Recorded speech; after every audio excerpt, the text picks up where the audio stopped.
जय जगन्नाथ बंधुगण। आज साहाड़ा वृक्षर पार्ट 3 को आम आलोचना करवा। तो जी एपर्यंत पार्ट 1 पार्ट 2 को देखी ना जल्दी जाए देखी नियंतु एवं जी देखी सारी आशा करुच्चे बुझी सारी तेबे आ डेरी न करी पार्ट 3 को आम आलोचना कर रखा। जे आम पूर्व भी पढ़ी जो वृषभ को नंदी महादेव को आज्ञा नहीं खंबर नहीं बांधी गुआणी तार नहीं बांधी खाया को नदी उपवास रखी महादेव परीक्षा करेंगे बोली साड़ से महिमा कथा सत्य कि मिथ्या तो किसी खाया दे ना वृषभ को उपवास रखी तो तापर जाए कौन से घटना घटी तो से विषय आम आलोचना करवा आज। तो डेरी कर चलते देखी रखा कौन घटी से। तो ये आम पढ़ी रखा है तो कौन देला व्यासे बोइले शुण गांधारसेन नृपति ए पत्र शिरे घेनिले एसन एक फलश्रुति। व्यासदेव महर्षि व्यासदेव कहले ना कौन कहले ना गांधारसेन नृपति ना हे गांधारसेन नृपति अर्थ राजा है राजा को अन्य अर्थ नृपति बोली कह जाए। तो व्यासदेव कहले ना हे गांधारसेन राजा ए पत्र शिरे घेनिले एसन एक फलश्रुति। जदि यही पत्र साहाड़ा वृक्ष प्रत्येक को शिर घेनिब शिर आनी लगेब तो यही भाया फलश्रुति। श्रुति अर्थ कौन ना शुणा जाए। व्यास मुनि कहते क्या ना गांधारसेन राजा कहते ना ये भाई जब साहाड़ा वृक्ष पत्र को तुम्हें घेनिब मथार घेनिब तेरे ये भाया फल निश्चित भाव पाइब बोली शुणा अच्छी। तो भुंजिण वृषभ त्रिपुति होइला शोष को पणा भोक को अमृत जोगाड़ पाइला।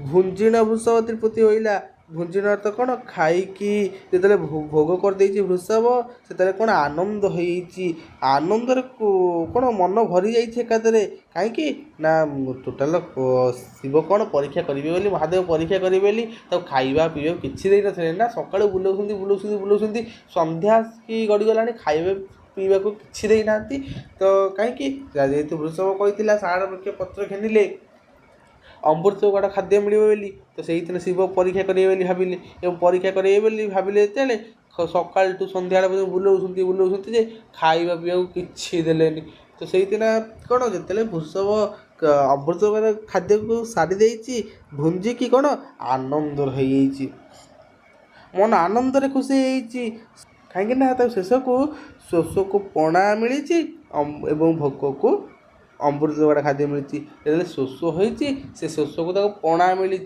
पीवाई तृषा मेटाइवाई पणा मिली भोक मेटाइवाई कौन मिली ना अमृत गोटा खाद्य मिली बुझेगा। तो से कौन खाईदेला कि आनंद पाई कि तृप्ति पाई सोई अच्छी वृषभ होइण महात्रिपुति शुभेण प्रसर जे होइला कराती। तो सोई अच्छी वृषभ होइण महात्रिपुति कौन है तो भोजन कलापर से खाद्य को जो खाईदेला वृषभ कौन करी ना महात्रिपुति होइछि। महात्रिपुति अर्थ तृप्ति कि आनंद मिली कि शांति मिली शांति कौन से शोई पड़ी टीकाटा। तो शुभेण प्रसर जे होइला कराती कौन है धीरे धीरे धीरे धीरे सकाळ पाही आसी जे कबाट फेड़ी करी देव जे सुढळे भीतर को पशिले देव वृषभ विकले। तो कबाट फेड़ी करी देव जे सुढळे तेले कबाट को फिटेकी फेड़ी अर्थ कबाट को फिटेकी देव महादेव कौन कले सुढळे तत्क्षणात पशिगले कहीं भीतर को पशिले देव वृषभ विकले। वृषभर विकल हो वृषभ कथा भाविकी जेहेतु शिवंकर गोटे वृषभ भक्त जड़े तो भगवान जिते तो भक्त यदि न खाई भगवान को कौन टे भल लगे भक्त को कि कष्ट पड़े भगवान कौन सहीपारे से भाव में आज तू परीक्षा करेंगे बोली वृषभ को कहते हऊ देखा आज तोर परीक्षा करवा तो से साहाड़ा वृक्ष को मारिचु तो मथारे देखिए तू अमृत गोटा खाद्य पाचु कि नहीं तो परीक्षा करने जो शिव कहते से दिन उपवास रखी खाइबा देना ତ ସେଇଥି ବିନା ଆଉ ସମ୍ଭାଳି ପାରିଲେ ରାତି ପାହୁ ପାହୁ ଶିବ କ'ଣ କଲେ ସୁଢ଼ଳେ ତକ୍ଷଣାତ କ'ଣ କଲେ କବାଟକୁ ଫିଟେଇକି ବୃଷଭ ବିକଳେ ବୃଷଭ କ'ଣ କରୁଛି କ'ଣ ନାହିଁ ତା'ର ହାଲଚାଲ ବୁଝିବା ପାଇଁ ଭିତରକୁ ପଶିଗଲେ। ଏବଂ ଭିତରକୁ ପଶିଲା ପରେ କ'ଣ ହେଇଛି ନା ଈଶ୍ୱରେ ହସିଲେ ଯେ ମହାବୃଷଭକୁ ଚାହିଁ, କିସ ଫଳ ପାଇଲୁ ହୋ ସାହାଡ଼ା ବୃକ୍ଷ ଦାହି। ଈଶ୍ୱର କହିଲେ ନା ମହାଦେବ ହସିକି କହିଲେ ନା ହସିକି କ'ଣ କହିଲେ ମହାଦେବ ହସିକି କହୁଛନ୍ତି ନା ହେ ବୃଷଭକୁ ଚାହିଁକି ହସିକି ମହାଦେବ କହୁଛନ୍ତି ନା କ'ଣ ହେ ବୃଷଭ କିସ ଫଳ ପାଇଲୁ ହୋ ସାହାଡ଼ା ବୃକ୍ଷ ଦାହି। ତୁ କେଉଁ ଫଳ ପାଇଲୁ, ତୁ କି ଲାଭ ପାଇଲୁ ସେ ସାହାଡ଼ା ବୃକ୍ଷକୁ ଲଗେଇକି ଦାହି ଅର୍ଥ ଧାରଣ କରି, ତୁ କି ଲାଭ ପାଇଲୁ ସେ ସାହାଡ଼ା ବୃକ୍ଷକୁ ଧାରଣ କରିକି। ବୋଇଲା ଦେବ ସହସ୍ର ନ ହୋଇ ଯେ ମିଥ୍ୟା, ସୁଖେଣ ପାରି ହୁଅନ୍ତି ଯେତେ କର ତାର ଭଗତା। ବଳଦ ବା ବୃଷଭ କହିଲେ ନା କ'ଣ କହିଲେ ନା ବୃଷଭ କହିଲେ ନା ହେ ମହାଦେବ ସହସ୍ର ନ ହୋଇ ଯେ ମିଥ୍ୟା, ଯେ ସହସ୍ର ଅର୍ଥ ଶାସ୍ତ୍ର କଥା କେବେ ମିଥ୍ୟା ନୁହେଁ। ଶାସ୍ତ୍ର ଯାହା କହିଛି ପ୍ରକୃତରେ ସତ୍ୟ, ଶାସ୍ତ୍ର କଥା ପ୍ରକୃତରେ ମିଥ୍ୟା ନୁହେଁ। ସୁଖେଣ ପାରି ହୁଅନ୍ତି ଯେତେ କରତାର ଭୋକତା, ପ୍ରକୃତରେ କରତାର ସୂର୍ଯ୍ୟଦେବଙ୍କର, କରତାର ଅର୍ଥ କ'ଣ ନା ସୂର୍ଯ୍ୟଦେବଙ୍କର ଭକ୍ତ ଅର୍ଥ ଭକ୍ତ ଯିଏ ସିଏ ପ୍ରକୃତରେ ସଦାସର୍ବଦା ଦୁଃଖରୁ ପାରି ହୋଇଯାଆନ୍ତି, ସୁଖରେ ରୁହନ୍ତି। ଈଶ୍ୱର କହିଲେ କ'ଣ ମୁଁ ତ କିଛି ଦେଇନି ଖାଇବା ପିଇବାକୁ ଭାବିଲେ ତ ଏମିତି କହିଲାଣି ସବୁ ଶାସ୍ତ୍ର କଥା ସତ୍ୟ। ତାପରେ ଈଶ୍ୱର ସେଇଥିନା କହିଲେ ତ ଈଶ୍ୱର ବୋଇଲେ ପାଇଲି ତୁ ଯେନେ, ଈଶ୍ୱର କହିଲେ ତୁ ଯେମିତି ପାଇଲୁ, ତୁ ଆଜି ଯେମିତି ପାଇଛୁ ସଂସାର ଜନକୁ ପ୍ରାପ୍ତ ହଉ ତେନେ। ତ ତେବେ ଠିକ୍ ଅଛି, ତୁ ତ କହୁଛୁ ଶାସ୍ତ୍ର କଥା ମିଥ୍ୟା ନୁହଁ, ହଉ ତୁ ଆଜି ଯାହା ପାଇଛୁ ସମସ୍ତ ଲୋକଙ୍କୁ ବି ସେୟା ମିଳୁ, ସମସ୍ତ ଭକ୍ତଙ୍କୁ ମଧ୍ୟ ସେୟା ମିଳୁ, ପ୍ରାପ୍ତ ହଉ ସଂସାର ଜନକୁ ପ୍ରାପ୍ତ ହୋଇ ତେନେ। ତୁ ଆଜି ଯେମିତି ଯେମିତି ପାଇଛୁ ସମସ୍ତେ ତେନେ ଅର୍ଥ ସେଇଭଳି ଭାବରେ ସଂସାର ଲୋକଙ୍କୁ ମିଳୁ। କିଏ କହିଲେ ନା ମହାଦେବ କହିଲେ ବୃଷଭକୁ। ତ ବୃଷଭ ସେଠି କ'ଣ କହୁଛି ନା ବୃଷଭ ବୋଇଲା ଦେବ ପ୍ରତ୍ୟକ୍ଷ ପାଇଲି, ତୁମ୍ଭର ମଣଇ ନ କରୁଣ ମୁଁ ଆଗେ ସେ ଖାଇଲି। ବୃଷଭ କହିଲା ନା ବୃଷଭ କ'ଣ କହିଲା ନା ମହାଦେବ ମୁଁ ପ୍ରତ୍ୟକ୍ଷ ଖାଇଲି, ମୁଁ ସିଧାସଳଖ ଭାବରେ ଖାଇଛି ନା କ'ଣ ତୁମ୍ଭର ମଣଇ ନ କରୁଣୁ ମୁଁ ଆଗେ ସେ ଖାଇଲି। ତୁମ୍ଭେ ମଣଇ ନ କରୁଣୁ, ତୁମେ ଭୋଜନ ନ କରୁ, ତୁମେ ନ ଖାଇବା ପୂର୍ବରୁ ମୁଁ ପ୍ରତ୍ୟକ୍ଷ ଭାବରେ ସିଧାସଳଖ ଭାବରେ ଆଗୁଆ ଖାଇଛି। ତୁମେ ଯେତେବେଳେ ଖାଇନଥିଲ ତୁମର ପୂର୍ବରୁ ମୁଁ ଆଗୁଆ ସେ ଭୋଜନଟିକୁ ଗ୍ରହଣ କରିଛି, ବୁଝିହେଲା। ଆଚ୍ଛା ତାପରେ କ'ଣ ଦେଲା, ଯେ ଯାହାକୁ ସ୍ୱାମୀ ହୋଇଥାଇ ଭକତା ଅବଶ୍ୟ ସେ ତାହାର କରଇଟି ଚିନ୍ତା। ତ କ'ଣ କହିଲେ ଯିଏ ଯାହାର ସ୍ୱାମୀ, ଯିଏ ଯାହାର ଭଗବାନ, ସେ ତାଙ୍କର ଭକ୍ତ ପାଇଁ ହିଁ ଅଛନ୍ତି, ତାଙ୍କର ଭକ୍ତ ପାଇଁ ସଦାସର୍ବଦା ତତ୍ପର ଅଛନ୍ତି, ତାଙ୍କର ସାହାଯ୍ୟ କରିବା ପାଇଁ ନା ନାହିଁ। ତ ଅବଶ୍ୟ ସେ ତାହାନ୍ତ କରନ୍ତି ନା ଚିନ୍ତା, ତ ଅବଶ୍ୟ ସେ କ'ଣ ତାଙ୍କର ଚିନ୍ତା କରନ୍ତି, ତାଙ୍କ ଭକ୍ତମାନଙ୍କର ଚିନ୍ତା କରନ୍ତି। କିଏ କହୁଛି ନା ବୃଷଭ କହୁଛି, ବୁଝିହେଲା। ତ ତାପରେ କ'ଣ ହେଲା, ସେବକ ଚିନ୍ତା ଯେବେ ସ୍ୱାମୀକି ନ ଲାଗିବ କେବଳ ମୋତେ ଏ ସଂସାରୁ ତରିବ। ବୃଷଭ ସେଇଥିନା କହୁଛି ଭଗବାନ ଯିଏ ସେ ପ୍ରକୃତରେ ତାଙ୍କ ଭକ୍ତଙ୍କର ଉଚିତ ଭାବେ ଖ୍ୟାଲ ରଖନ୍ତି, ତାଙ୍କର ଟିକେ ସାହାଯ୍ୟ କରନ୍ତି, ତାଙ୍କର ଯତ୍ନ ନିଅନ୍ତି। କାହିଁକି ନା ସେବକ ଚିନ୍ତା ଯେବେ ସ୍ୱାମୀକି ନ ଲାଗିବ, ଯଦି ସେ ନ ଯତ୍ନ ନେବେ, ସେବକ ଚିନ୍ତା ଭକ୍ତଙ୍କର ଚିନ୍ତା ଯଦି ସ୍ୱାମୀକି ନ ଲାଗିବ, ଈଶ୍ୱରଙ୍କୁ ନ ଲାଗିବ, ଭଗବାନଙ୍କୁ ନ ଲାଗିବ, ତେବେ କେବଳ ମୋତେ ସଂସାର ତରିବ। ତେବେ କିଭଳି ଭାବରେ ସଂସାର ଚାଲିବ, ସଂସାରରୁ କିଏ ଆଉ ତାରଣ କରିବ, କିଏ ଆଉ ସେ କଳୁଷ ସଂସାରରୁ କିଏ ଆଉ ଭକ୍ତମାନଙ୍କୁ ଉଦ୍ଧାର କରିବ। କ'ଣ ପାଇଁ କହିଛନ୍ତି, ଯେହେତୁ ପାର ହେଇଯାଇଛନ୍ତି ନା, ଈଶ୍ୱରଙ୍କୁ କଷ୍ଟ ଦେଲେ ମଧ୍ୟ ତାଙ୍କ ଭଗବାନଙ୍କୁ ଯେତେବେଳେ ଡାକିଲେ ଯେ ଶାସ୍ତ୍ର କଥା ଅନୁଯାୟୀ ଯେତେବେଳେ ସାହାଡ଼ା ବୃକ୍ଷ ମାରିଛନ୍ତି, ସୂର୍ଯ୍ୟଦେବତାଙ୍କୁ କ'ଣ ପାର କରିଦେଇଛନ୍ତି। ତ ସେଇଥିପାଇଁ ସେ କହୁଛନ୍ତି ଯାହା ହଉ ଈଶ୍ୱରଙ୍କ କଷଣରୁ ମୁଁ ଆଜି ମୁକ୍ତି ପାଇଗଲି। ସେଇଠି ବିନା ବୃଷଭ ଏଠି କହୁଛି ଯେ ସେବକ ଚିନ୍ତା ଯଦି ସ୍ୱାମୀକି ନ ଲାଗିବ, ସେ ଭକ୍ତ ଚିନ୍ତା ଯଦି ଭଗବାନଙ୍କୁ ନ ଲାଗିବ, ସେ କେବଳ ମୋତେ ସଂସାର, ତାହେଲେ କିଭଳି ଭାବରେ ଭକ୍ତ ମାନେ ସଂସାର କରିବେ, କେମିତି ମୁଁ ଆଜି ଈଶ୍ୱରଙ୍କ କଷଣରୁ ମୁକ୍ତି ପାଇଥାନ୍ତି, ପରୀକ୍ଷାରୁ ଉତ୍ତୀର୍ଣ୍ଣ କରିଥାନ୍ତି। ବୁଝିପାରୁଛନ୍ତି ନାହିଁ? ଆଚ୍ଛା ତାପରେ କ'ଣ ଦେଲା, ଯେତେକ ଯୋଗାଡ଼ ତୁମ୍ଭର ମଢ଼ ଫୁଲି, ତୁମ୍ଭର ମଣଇ ନ କରୁ ମୁଁ ଆଗତା ପାଇଲି। ଯେତେକ ଯୋଗାଡ଼, ଯେତେକ ତୁମ୍ଭର ଯେଉଁ ମଢ଼ଫୁଲି ଦେବତାଙ୍କର ଯେଉଁ ସୁଷମ ଖାଦ୍ୟ, ମଢ଼ଫୁଲି ଅର୍ଥ ବ୍ୟଞ୍ଜନ ଖାଦ୍ୟ, ଦେବତାଙ୍କର ଯେଉଁ ରନ୍ଧା ହୋଇଥାଏ ସୁଷମ ଖାଦ୍ୟ, ଅମୃତ ତୁଲ୍ୟ ଖାଦ୍ୟ ମଢ଼ଫୁଲି ବୋଲି ଯାହାକୁ କୁହାଯାଏ, ବୁଝିହେଲା। ବୃଷଭ କହୁଛି ମହାଦେବଙ୍କୁ, ହେ ମହାଦେବ, ତୁମର ଯେଉଁ ଯେତେକ ମଢ଼ଫୁଲି ଖାଦ୍ୟ, ଅମୃତ ଯୋଗାଡ଼ ଖାଦ୍ୟ ପ୍ରସ୍ତୁତ ହୋଇଥିଲା ତୁମେ ଖାଇବା ପାଇଁ, ତୁମେ ଭୁଞ୍ଜିବା ପାଇଁ, ତୁମର ମନ ହିଁ ନ କରୁ ମୁଁ ଆଗେ ତାକୁ ଖାଇ ଦେଇଛି, ମୁଁ ଆଗେ ତାକୁ ସାରିଛି, ମୁଁ ଆଗେ ତାକୁ ଗ୍ରହଣ କରିଛି।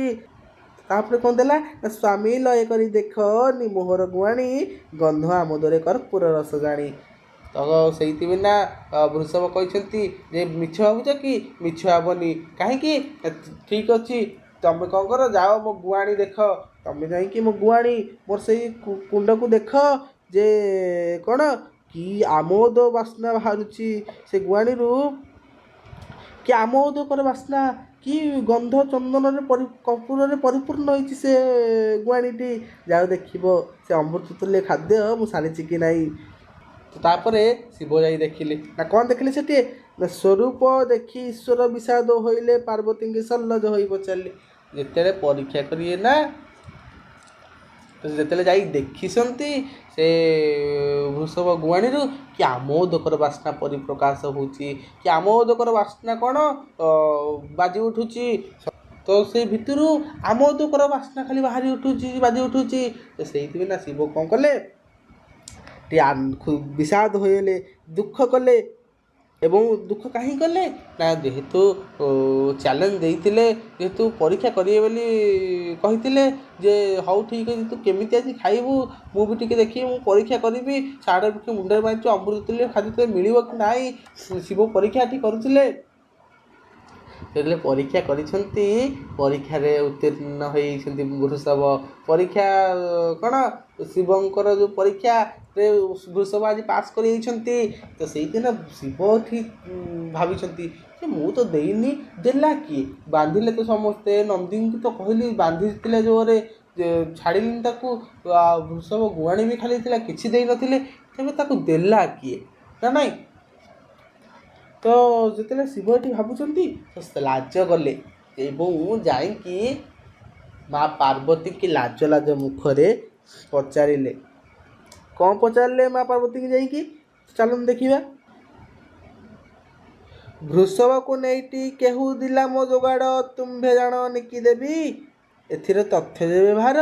ଶିବ ଯାଇକି ପାର୍ବତୀକି ଲାଜ ଲାଜ ମୁଖରେ ପଚାରିଛନ୍ତି ଯେ ବୃଷଭକୁ ନେଇକି, ହେ ପାର୍ବତୀ, ବୃଷଭକୁ ନେଇକି ଯେଉଁ ମୋହର ଯୋଗାଡ଼ ଖାଦ୍ୟ, ମୋ ପାଇଁ ଯେଉଁ ଯୋଗାଡ଼ ହେଇଥିଲା, ଯେଉଁ ଖାଦ୍ୟ ମୋ ପାଇଁ ଯେଉଁ ପ୍ରସ୍ତୁତ ହେଇଥିଲା, ଯେଉଁ ଖାଦ୍ୟଟି, ସେ ଖାଦ୍ୟଟି ବୃଷଭକୁ ନେଇ କିଏ ଦେଇଛି ତୁମେ ଜାଣନି କି?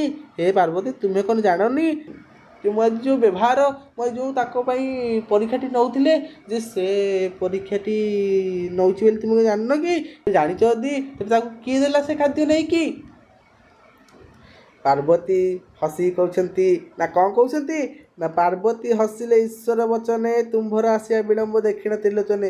ପାର୍ବତୀ କହିଲେ ହେ ମହାଦେବ, ହେ ଈଶ୍ୱର, ଯେ ତୁମ୍ଭର ଆସିବା ବିଳମ୍ବ ହୋଇଥିଲା। ଯେତେବେଳେ ତୁମ୍ଭର ଆସିବା ବିଳମ୍ବ ହେବାରୁ କ'ଣ ହେଲା, ମୁଁ କ'ଣ କଲି, ସମସ୍ତ ବାଢ଼ିଣ ଦେବ ବସିଲି ମୁଁ ଭୁଞ୍ଜି, ସବୁକୁ ବାଢ଼ିକି ମୁଁ ଖାଇବା ପାଇଁ ବସିଲି। ତୁମ ଡେରି ହେଲା ଆସିଲା ପାଇଁ, ତ ଭାରି ଜୋରେ ଭୋକ ଲାଗିଲା, ତେଣୁକରି ମୁଁ ସବୁ କିଛି ବାଢ଼ିକି ଆଗୁଆ ଖାଇବା ପାଇଁ ବସି ପଡ଼ିଲି। କିନ୍ତୁ ଏସନେକ ସମୟ ଡମ୍ବରୁ ଶବଦ ବାଜି, କିନ୍ତୁ ଯେତେବେଳେ ଖାଇବା ପାଇଁ ବସିଛି ସେଇ ସମୟରେ ଡମ୍ବରୁ ଡିବି ଡିବି ନାଦ ହେଲା, ତୁମର ଡମ୍ବରୁର ଶବ୍ଦ ବାଜି ଉଠିଲା।